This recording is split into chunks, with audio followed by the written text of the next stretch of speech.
Grace Platitas, and ako po yung district librarian dito sa Kalina District Library. Nung nagsimula po ng 2013 ang Beyond Access dito sa Davao, dati po ang library maliit at madilim. Tago siya. Nasa second floor siya, one room lang siya. Tapos, inisip ko, paano kaya ibenta to sa mga tao? Or how to make it known sa community? After our series of trainings from Beyond Access, nagkakaroon ng chance or pagkakataon na makalipat kami to this space na much bigger pa siya sa compare sa dati na library. So, later of 2013, naging bakante ito kasi nga yung police station lumipat doon sa bagong building nila. Tapos, July of 2014, lumipat kami dito. Officially, lumipat kami dito. Yung first time ko nakita siya, parang, ano ba ito, nakakatakot? Parang creepy, parang gloomy, ano ba? Paano kayo magmumukhang library ito? Malaking challenge siya. Tapos, iniisip ko, paano kaya to?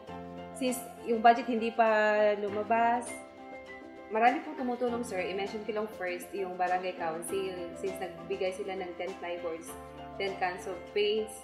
Tapos yung sentro naman, sila din yung responsible people na nagpaganda sa labas. Isa pang nagbigay ng malaking contribution sa library, yung signboard, which is galing sa post office. Yun, ang ginawa namin, dininisan namin since dusty siya, nilinisan namin, tapos pininturahan, tapos yun, nag-lettering, hanggang naging sabi nila cute daw na signboard. At ito na po yung 5 computers namin na galing sa Beyond Access at City Government of Davao. Ako, personally, pinuntahan ko yung Senior Citizen Office, tapos yung sa ibang heads dito, sa SSDO, sa City Agri, sa City Co-op, even sa DSWD, na telling them na ang library hindi lang siya for research, hindi lang siya libro.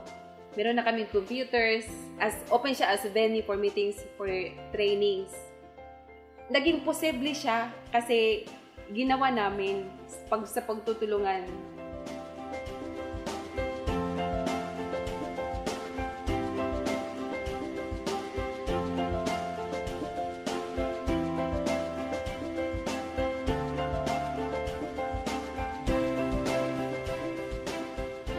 Huwag ka lang mawawala ng pag-asa na pagbutihin or pagandahin yung library. So sa akin, mag-strive ka for the best. Tapos hindi ka mag-stop kung ano lang ngayon kasi everyday maraming bago.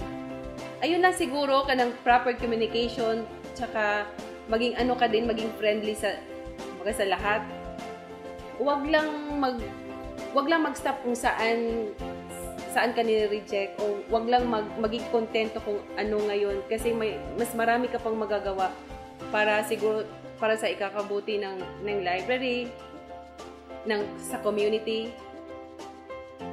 Salamat at meron ng Kalinan District Library na isang magandang venue para mag-train kami ng mga farmers. Salamat sa Kalinan District Library nang dahil sa computer nakakausap ko yung mga relatives ko sa ibang bansa at ang mga anak ko natutulungan ko sa mga assignment nila. Hi there fans! Come here to Kalina District Library at the former Kalinan Police Station. Like us on facebook.com/Kalina District Library. See ya!